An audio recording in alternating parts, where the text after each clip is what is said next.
mozgové tkanivo napríklad nemá receptory bolesti. Není nad ním niečo, čo by mu dal vlastne ten impuls toho. No. Preto môžeme robiť operácie mozgu pri vedomí. Áno. Čiže ten pacient sa normálne uspí, samozrejme, hej, lebo ty kým tú lebku otvoríš a pripravíš, tak proste to je normálne akože celková anestéza. Za tou plachtou, za tebou sú nejakí ľudia, ktorí ti otvorili hlavu, lebku a šparajú sa v tvojom mozgu. Lekársky názor je dôkaz. Podotýkam, pozor, ak si kapacita, odborník a ešte podotýkam v tom danom odbore. Lietam na vrtuľníku a jazdím na ľudovo sanitke, ambulancia, záchranky, hej. Že ten človek má vážnejšie zranenie a to, že ja na mieste zistím, že on nemal zapnutý bezpečnostný pás. Mal tam tú záslepku, alebo to mal zapnuté zozadu nejako okolo seba a tak, hej. Ľudia si predstavujú, že však tu mám tie vankuše, ale on to nie sú vankuše. Nejaké, že si položím hlavičku a pohoda, chill. To ťa môže zabiť reálne. No nie, že môže, ono to tých ľudí zabíja a ja ich odtiaľ potom ťahám jak handrové bábiky, no. A potom tam vidím tú záslepku. Buď frajer, ale rob to zodpovedne. Ako najlepšie podať prvú pomoc? Cornelius Celsus povedal, že nikto nie je povinný konať viac, než môže. To znamená, že budeš robiť toľko, koľko budeš vládať. A keď už jednoducho odpadneš od únavy, no tak si odpadol od únavy. Tam už tie kocky potom hodil niekto iný. Takže týmto vieš zachrániť človeku život. Mal som celkom nedávno jeden veľmi, veľmi vážny prípad, kedy chlapec prepadol cez bicykel a časť bicykla kovová mu poškodila na stehne veľkú cievu. A ľudia sa boja niekedy, že niečo pokazia. Vieš, že preto sa nechytajú toho pacienta, lebo sa boja. OK, 2 minúty sa boja, potom už není čo pokaziť. Len bežný človek si povie, že no asi to nie je až také vážne, že ak počkám na tú záchranku a oni sa už postarajú. Vieš, lebo... Podpísal mu rozsudok smrti. Ale ak už nevie ten človek kašľať, tak je veľký problém. A tam máme rádovo možno minútu času, kým stratí vedomie. Častokrát vznikne problém v tom, že ľudia kričia, ale veď už príďte, čo sa ma pýtate hlúposti? Ak ja budem hučať na operátora, rýchlo príďte, na jeho otázku, akú máte adresu, tak my rýchlo neprídeme. A to je halus, že vlastne mozog je taký orgán, že ja keby ti teraz otvorím lebku a začnem ti do neho ako keby štúchať, tak on nemá vlastné monitorovacie zariadenie, ktoré by dával ako keby tie impulzy, vieš, že není nad ním niečo, čo by mu dal vlastne ten impuls toho. No. Preto môžeme robiť operácie mozgu pri vedomí. Áno. No, to presne bolo, že to je... Lebo on je v tom našom univerze ten najväčší pán. Na úrovni tej entity. Presne není nad, ako keby, vieš, tú mozgovú kôru. No? Pri vedomí, keď sa operuje mozog, tak to sa robí kvôli bezpečnosti, nie? Aby si vedeli, že nevypnú. Jednak vždy je tam aspekt bezpečnosti, ale potom je tam aj aspekt toho, že keď napríklad sa robí zásah do nejakej oblasti, ktorú chceme vedome ovplyvniť, tak aby sme vedeli, že do akej miery môžeme ísť. Čiže ten pacient sa normálne uspí, samozrejme, hej, lebo ty kým tú lebku otvoríš a pripravíš, tak proste to je normálne akože celková anestéza. Potom toho pacienta zobudíš, on má samozrejme hlavu fixovanú, hej, a tak, áno, pred ním je neurologička, psychológ a má tam všetky tie svoje tabulky a všetko. A to musí byť veľmi zvláštna vec, lebo ty sa zobudíš, tak to ti ide plachta, hej, ležíš, hej, čiže odtiaľ to hore, tu máš plachtu a ty v tej chvíli asi teda vieš, lebo musel si byť poučený, že za tou plachtou, za tebou sú nejakí ľudia, ktorí ti otvorili mozog. Ktorí ti otvorili hlavu, lebku a šparajú sa v tvojom mozgu. A ty nič necítiš, ale to vedomie nevieš akoby stratiť, vieš, čiže toto napríklad je jedna z takých, akože podľa mňa mimoriadne creepy tém v rámci medicíny, že sme vlastne toto schopní robiť, no. To musíš byť ale nadopovaný podľa mňa, nie? Lebo aby si sa nezbláznil, zrazu ti prepne, sa postavíš alebo niečo. Víš, toto nie, lebo my ako v rámci anestézy máme už dnes veľmi pokročilé možnosti monitorovania. Ten pacient musí byť samozrejme predtým ako naozaj, že kvalitne poučený, čo sa bude deť, ako sa bude deť a samozrejme oni sú pripravení na to, že keby došlo k niečomu, tak takto spíš. Že ťa vypnú. Dostaneš bolus a to je proste, že 3 sekundy a vieš, to je... Ale je to extrém, je to brutálny extrém. Ja som pri tomto nikdy nebol naživo, ale je to brutálny extrém. Ja ti napríklad poviem, veľmi krátko som robil hneď po škole, ja som ešte nemal ani diplom uschnutý, som robil na detskej neurochirurgii. To bola taká storka sama o sebe, nebude čas na toto rozberať. A je to veľmi zaujímavé. Fakt, akože mne napríklad tých pár mesiacov na tej detskej neurochirurgii dalo akože úplne brutálny vhľad do množstva medicínskych tém, ktoré by som nikdy v živote nepovedal, že sa dejú tu za nejakými stenami v nejakej nemocnici. Veľa ľudí potom je zmetených aj z toho, že sú lekári, ktorí sú fakt, že brutálne dobrí a kapacity a majú už rozdielne názory.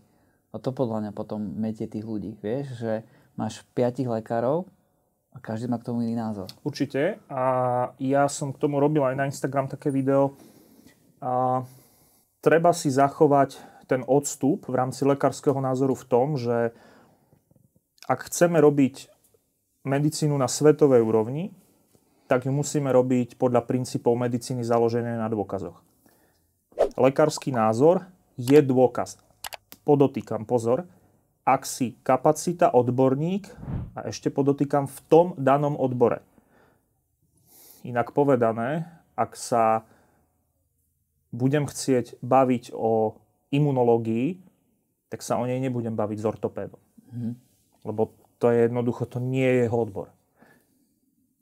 A napriek tomu budem mať problém imunologický, budem sa rozprávať s medzinárodne uznávaným profesorom imunológie, tak jeho názor je v rámci síly hodnotenia dôkazov, to je to, čo my robíme, na úplne tom najnižšom ako keby poste, na najnižšej priečke. Pretože máme klinické štúdie, randomizované štúdie a tak ďalej, až po nejaké metaanalýzy, ktoré nám poskytujú tie najsilnejšie dôkazy. A to je veľmi, veľmi kľúčové si uvedomiť a preto sa stane presne to, že lekári majú rôzne názory. A ak je ten človek naozaj v tom danom odbore považovaný v nejakom ideálne celosvetovom alebo aspoň povedzme európskom meradle za kapacitu, tak jeho názor je dôležitý, ale na úrovni hodnotenia sily dôkazov je úplne na tej najspodnejšej priečke. Čiže vždy to prebije, ak postupujeme správne, podľa teda tých dostupných dôkazov, tej medicíny založenej na dôkazoch, výsledky tých najvyššie sú položené, tie výsledky metaanalýz. Pretože to veľmi jednoduché a krátke odôvodnenie je v tom, že moja skúsenosť, moja empíria je s tebou. Ale nič nehovorí o tom, že či to, čo som ja urobil tebe ako pacientovi, má príčinu súvislosť. To sa dá zistiť jedine tak, že budeš pri dobre stanovených podmienkach danej štúdie to skúmať na extrémnom množstve ľudí. Predstav si, že ja som profesor imunológie a za svoj život som vyšetril, teraz si vymyslím, 20 000 pacientov. Ale tá metaanalýza dokopy skúmala 3 milióny ľudí. Chápeš ten rozdiel? No, začali sme dosť zostra. Ďakujem ti, že odoberáš moje herohero.co/Matej Zrebný, kde nájdeš aj celý tento rozhovor s Michalom Pečíkom, doktor, záchranár, pilot, parašutista, čo tam ešte? Influencer. Mišo. Akože Mišo. Najbrutálnejšia kombinácia zatiaľ, ako sme tu mali. Čo z tohto všetkého je, že najviac ťa baví úplne, že si to najviac užívaš? Ešte asi všetko, lebo to všetko ma vlastne tvorí a definuje. Ale keď máš urobiť takú, ja to chápem, to máš jak s deťmi, hej, že ktoré máš najradšej, ale keby si máš fakt vybrať, že teraz všetko ti zoberiem a nechaj si iba jednu vec, musíš si vybrať, tak je to čo? Teraz som ťa zapálil. Vieš čo? Asi by som si nevybral, že vec, ale povedal by som ti, že možnosť stále sa rozvíjať. Ísť dopredu, prekonávať proste tie limity. Ja vždy hovorím, že milujem svoj život. Ale chcem ako keby od neho úplne že najviac. Hej? To je dôvod, prečo tu teraz sedím. Lebo sme sa stretli, zoznámili, hodil si udičku, či návnadu a ja viem, že OK, skúsenosť, život, proste teraz to pre niečo prišlo, tak poďme do toho. A toto je vlastne to, čo mňa ako keby baví. Ja potrebujem stále sa. Áno, vlastne my sme sa zoznámili vlastne pred týždňom. Toto je najrýchlejší, že dohodnutý rozhovor, že ja som boli na Bezpečne s Toyotou. Áno. Si tam došiel, mal si tam nejakú mini prednášku. A A ja som ťa tak počúval a si hovorím, že toto je že mega zaujímavé, že toto musíš prísť povedať aj sem. A tam aktuálne sme sa bavili aj, teda ty si hovoril o páse v aute. Áno. A toto chcem rozobrať. Že do akej miery je to dôležité. Okay. A či akože, vieš, nejaké lánko, či to vôbec akože má nejaký zmysel si dávať. Má, no. Decid, môžeme ísť ďalej. A povedz, ale prečo? Vieš, že ty si to nám tak pekne povedal, ja chcem, aby si to povedal aj tu trochu, skrátke. Pozri, Matej, ja teda pôsobím, môj core business je lekár záchrannej služby. Lietam na vrtuľníku a jazdím na ľudovo sanitke, ambulancia, záchranky, hej. Veľmi veľa výjazdov je ku traumám, ku poraneniam, ku úrazom. Z toho veľká väčšina sú dopravné nehody. A vo veľkej väčšine je dôvodom, že ten človek má vážnejšie zranenia to, že ja na mieste zistím, že on nemal zapnutý bezpečnostný pás. Mal tam tú záslepku, alebo to mal zapnuté zozadu nejako okolo seba a tak, hej. A teda, že či je to dôležité. Ja vždy hovorím také dve roviny k tomu. Tá prvá je, že dnešné moderné auta, ale rovno taká jemná pododbočka, povedzme si úprimne, väčšina Slovákov nejazdí na veľmi moderných a nových autách. Stále nám prevažujú staršie typy aut, ktoré na tom bezpečnostne nie sú až tak dobré.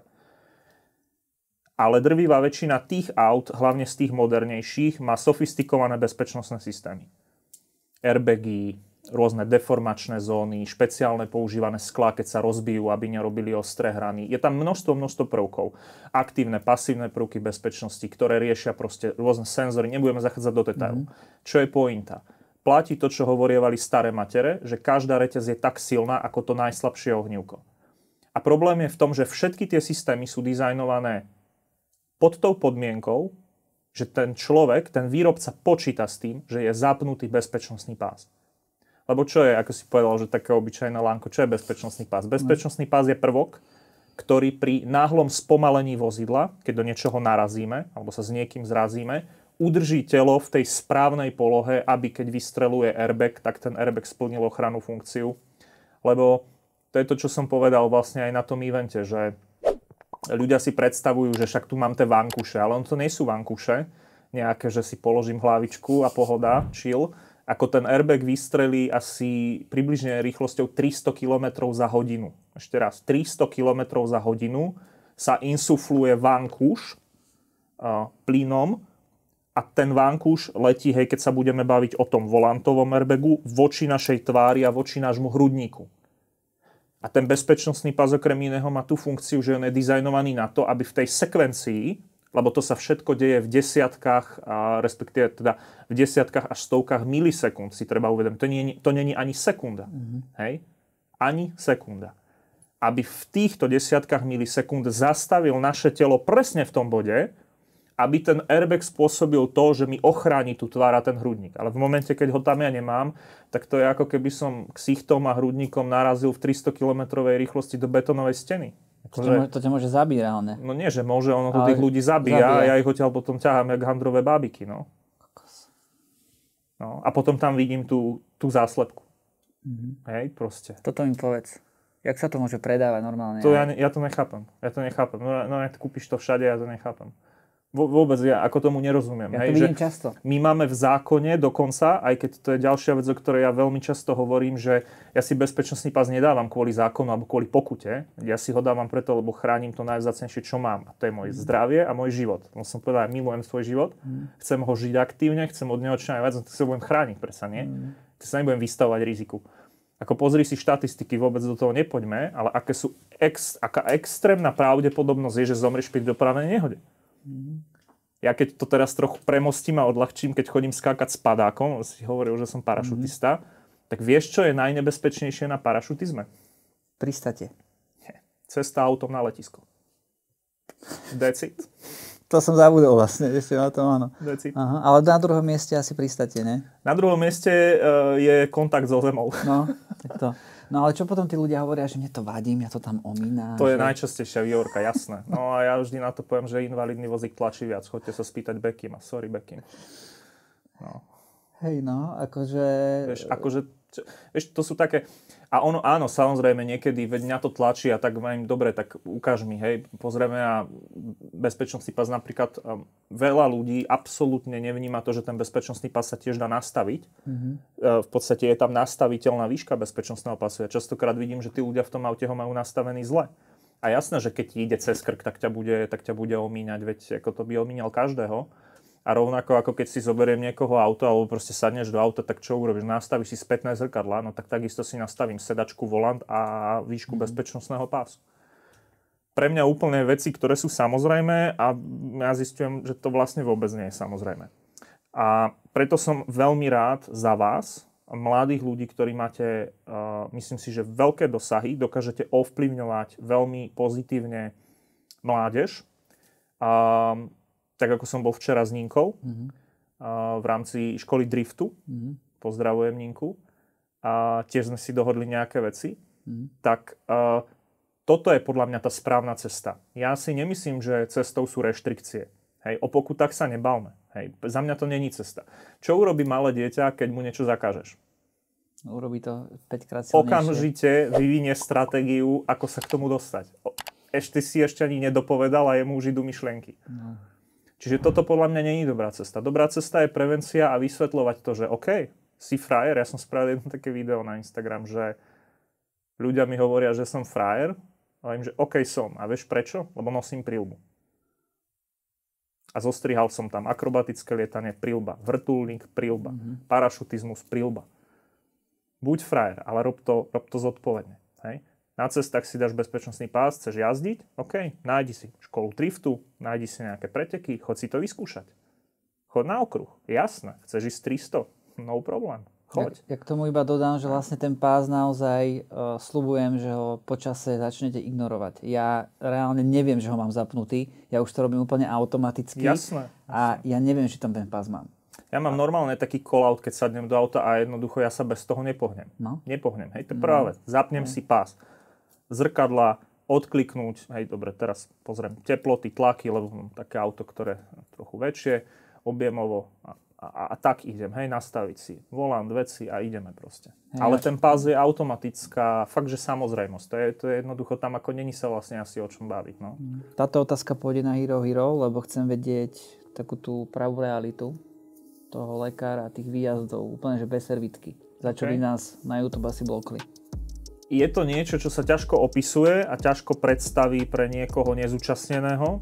Pri rýchlej jazde stratil schopnosť ovládať vozidlo a jednoducho ty tam vidíš, toto je urgent. Špinavá, nechutná realita. To sú také tie hlboké ľudské momenty, že tam niekde vzadu si povieš, že ty tu vlastne vôbec nechceš byť. Každá ďalšia sekunda toho človeka stojí to najcennejšie, čo má. To boli rozsiahle poranenia v podstate všetkého, čo si vieš predstaviť. Že ho ideme prekladať z tej ambulancie do toho vrtuľníka, tak už tam boli rodičia. Mladý chalan relatívne, motorkár, na tečkovej križovatke nedostal prednosť. Minule nám doviezli a hovorím, to viezol kolega z leteckej. Toho motorkára, celú ruku ma Toto je najhoršie na tej práci, lebo však môj otec robí na 112, vlastne túto prácu tiež. Ja mu celý život za to dávam proste ako keby, že rešpekt, ja som hrdý na neho za to, že čo robil. Nerobia si potom ľudia z teba aj takú poradňu možno, že ti píšu, že... Budem úplne úprimný, už aj nejaký dick pic prišiel. Je tá práca doktora dobre platená? Ja si myslím, že to ohodnotenie je veľmi dobré a nesťažujem sa. Poznáš svoju hodnotu, tak keď o teba niekto nestojí, tak tam proste nebuď. Tí kolegovia, ktorí ma teraz tlapkajú po pleci, Doky, Serus, písali proti mne petície a striekali mi do skrinky glukózu. Kedy nastalo toto uvedomenie týchto vecí? Vieš, že to muselo nejak prísť, že čo bol taký zlomový bod?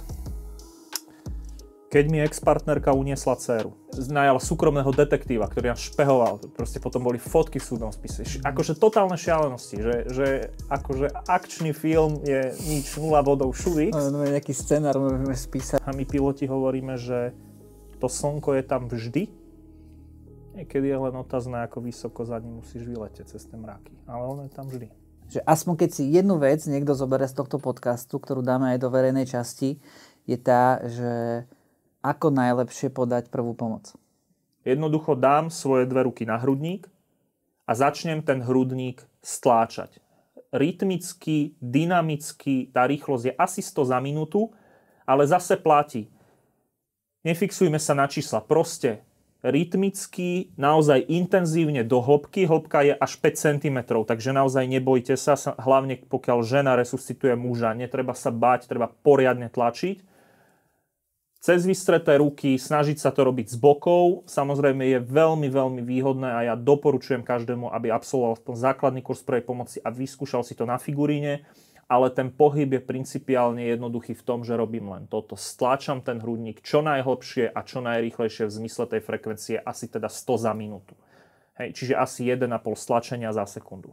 A toto robím dovtedy, kým nepríde záchranná služba. Alebo kým teda je to veľmi fyzicky náročné, kým proste... Takže 15 minút v pohode to môžeš akože robiť stále dookola? Musíš to robiť, kým nepríde záchranka, ale 15 minút to netrénovaný jedinec robiť nevydrží. O tom som absolútne presvedčený. Je to mimoriadne fyzicky náročné a preto je vhodné, ak vás tam je viac, dokedy sa striedať, tak sa striedate. Ideálne po nejakých 2 minútach, môžete aj minúte. Čo keď som tam sám? Cornelius Celsus povedal, že nikto nie je povinný konať viac, než môže. To znamená, že budeš robiť toľko, koľko budeš vládať. A keď už jednoducho odpadneš od únavy, no tak si odpadol od únavy. Tam už tie kocky potom hodil niekto iný. Takže týmto vieš zachrániť človeku život. Bez tohto ten človek neprežije. Mal som celkom nedávno jeden veľmi, veľmi vážny prípad, kedy chlapec prepadol cez bicykel a časť bicykla kovová mu poškodila na stehne veľkú cievu. Bol extrémny problém to krvácanie zastaviť. Dostal šancu, podarilo sa nejakým spôsobom to zmanéžovať, ale on bol v minútach akútne ohrozený na živote, musel podstúpiť potom operáciu a tak ďalej, ale nebyť toho momentu, že tam na tom mieste bola jedna prítomná pani, ktorá mu absolútne bez akýchkoľvek pochyb zachránila život tým, že svojou rukou tlačila na tú ranu, ten chlapec by sa môjho príletu vrtuľníkom, príchodu kolegov zo záchranky pozemnej nedočkal. Tam na zemi bolo litera pol krvi. Chlapec, keď som prišiel, bol biely ako stena. Ako najlepšie zastaviť krvácanie len tým tlakom? Tlak v rane. Tlačiť. Prvá pomoc. A ľudia sa boja niekedy, že niečo pokazia. Vieš, že preto sa nechytajú toho pacienta, lebo sa boja. OK. 2 minúty sa boja, potom už není čo pokaziť. Takže buď to urobia, alebo... Je to presne tak. To si dobre povedal. Je to presne tak. 2 minúty strachu a koniec. Vlastne už potom nemajú koho zachraňovať. Pohrebnú službu môžeme zavolať. V tom je to pragmaticky kruté. Že buď niečo urobím, alebo... Ak si tam len ty, ten človek masívne krváca a nevie vyvinúť tú silu, nevie si sám pomôcť, alebo to má niekde dole proste, alebo napríklad už je aj v tom bezvedomí. Hej? Len bežný človek si povie, že no asi to nie je až také vážne, že ak počkám na tú záchranku a oni sa už postarajú. Vieš, lebo... Podpísal mu rozsudok smrti. Kedy my nestihneme prísť, ak neposkytnete prvú pomoc a závažné dusenie cudzím telesom. Preto hovorím závažné, lebo ak niekomu ľudovo zabehne a dokáže pritom kašľať, tak prvá pomoc je, že ho povzbudzujeme v kašli, doslova a do písmena. Ale ak už nevie ten človek kašľať, tak je veľký problém. A tam máme rádovo možno minútu času, kým stratí vedomie. Zase sa nám to pekne prelína. Povedal som minútu času. Naše dojazdy 10-12. No go. Absolútne. No way. No chance. Nedá sa. Ak nepomôžeš, ten človek proste sa udusí, zomrie a my prídeme a vo väčšine prípadov, ako sa to nepodarí a ak sa to aj podarí, tak býva nezvratne poškodený mozog. Tak ako to bolo v show Milionár, vždy máme priateľa na telefóne. Keď vytočíme telefónne číslo 155, tak na druhom konci tej telefónnej linky je operátor tiesňovej linky, je to zdravotnícky pracovník. Verte tomu, že ten operátor sa vás bude pýtať presne to, čo potrebuje vedieť. Častokrát vznikne problém v tom, že ľudia kričia, ale veď už príďte, čo sa ma pýtate hlúposti? A on položil otázku na adresu. Stop technika, OK, dobre, partnerka odpadla, je to fuck up, je to zlé, potrebujem, aby prišli čo najskôr. Ak ja budem húčať na operátora, rýchlo príďte, na jeho otázku, akú máte adresu, tak my rýchlo neprídeme. Že ako máš malé dieťa, v mesiacoch sa bavíme a ty teraz ideš mu vrtať do hlavy, lebo tam ideš zavádzať nejakú sondu, vieš. Jak vieš, ako zavrtať, aby si nezavrtal do mozgu, vieš? Toto by ma najviac ako keby... No. A kedy sa robia takéto operácie mozgu, že pri čom? Pri akých poruchách? Že my vieme, že ak vtedy dokážeme ten nádor vybrať, unblock, ten človek je v tom momente zdravý. Ale každá jedna tá rakovina je iná choroba. Ľudia budú teraz zmetení, vieš, keď to teraz budú počuť a vedia, že majú nejakých blízkych, ktorí tú rakovinu majú. Že liek na rakovinu, keď toto počujem, mám husú kožu. Lebo to je od podstaty hlúposť. Bohužiaľ, na tomto parazitujú všetci tí šmejdi. Teraz sa tam priplete ten šmejd a povie, ne, to neužívajte, to oni vám to je, ne, tuto máte moje mastičky. Ale už máme medicínske dôkazy, že funguje placebo. Nevieme to vysvetliť. Vieš, že všetci musia mať odpoveď na všetko, ale to tak nefunguje. Rútite sa na čelnú zrážku, tak nebudeš to robiť cez seba. Vtedy vlastne ten zadný človek môže zabiť toho človeka vpredu, nie? Nie, že môže, on ťa zabije. No a ja počúvam také zážitky, že no, ale môj kamoš vyletel z auta a vďaka tomu prežil. To, že my vidíme súbeh nejakých dejov, neznamená, že majú spolu súvis. V plnej rýchlosti na diaľnici si napríklad nevšimol, vodič si teda nevšimol, že pred ním zabrzdil kamión, alebo že je kolóna, prípadne, že už to úplne stojí a vpálil v 150-ke proste pod náves kamióna. Hej. No a čo potom, vieš čo, ja neznášam, keď vidím, že si ženy vykladajú takto, alebo aj muži na palovú dosku. No a čo sa, opíš to, že ty si určite bol pri nejakej nehode, kde mal niekto vyložené tie nohy, čo sa deje, akože tie končatiny? No v podstate ti potom, ak to prežiješ, vo väčšine prípadov je s tým dosť problém. Ja akože není to nič príjemné, akože jednak sa z teba hneď stane trpaslík a jednak to pravdepodobne do tej nemocnice neprežiješ. A do panvy vykrvácaš minúta a pol. Čo najhlúpejšie robia ľudia po autonehode? Vybehnú z auta a začnú tam poskakovať ako pometení. Kedy tam bude jeden ten unavený kamionista, ktorý proste ide na tom tempomate tých 90, už 800 kilometrov, hej, preháňam, ale rozumieš tú pointu. Není otázka či, ale kedy. Pri tej nehode na diaľnici, kde oni pomáhali pri inej nehode a zozadu do hasičského vozidla napálil kamión. Myslíš, že my Slováci sme takí, že pomáhame, keď vidíme to auto, alebo si každý povie, že však niekto zastaví, niekto pomôže? My obkročíme človeka, ktorý leží na chodníku. To je ten hlavný dôvod, že každý sa vždy niekam ponáhľa, že keď ideš tým autom, tak niekam ideš. Áno. A preto je ako keby najhoršie zastaviť a väčšinou meškáš. 23.00, dobre idem, lebo 23.05 idem zdvihnúť hen túto pána z chodníka, proste takto to nefunguje. Že ja som bol na prechádzke s obsom a ja som normálne videl, že sused normálne, že škrtil susedu.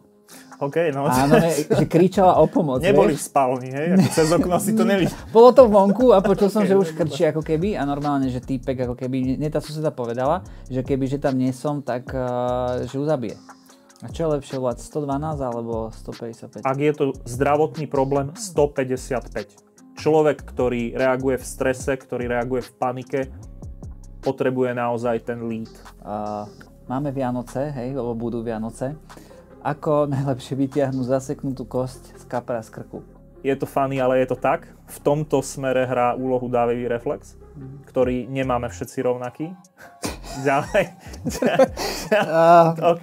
nejdem. Niekto to využíva aj pracovne. Každý si domyslel asi. Áno, dobre, presne nič, tak. V pohode. Dirty mind. Pokračuj.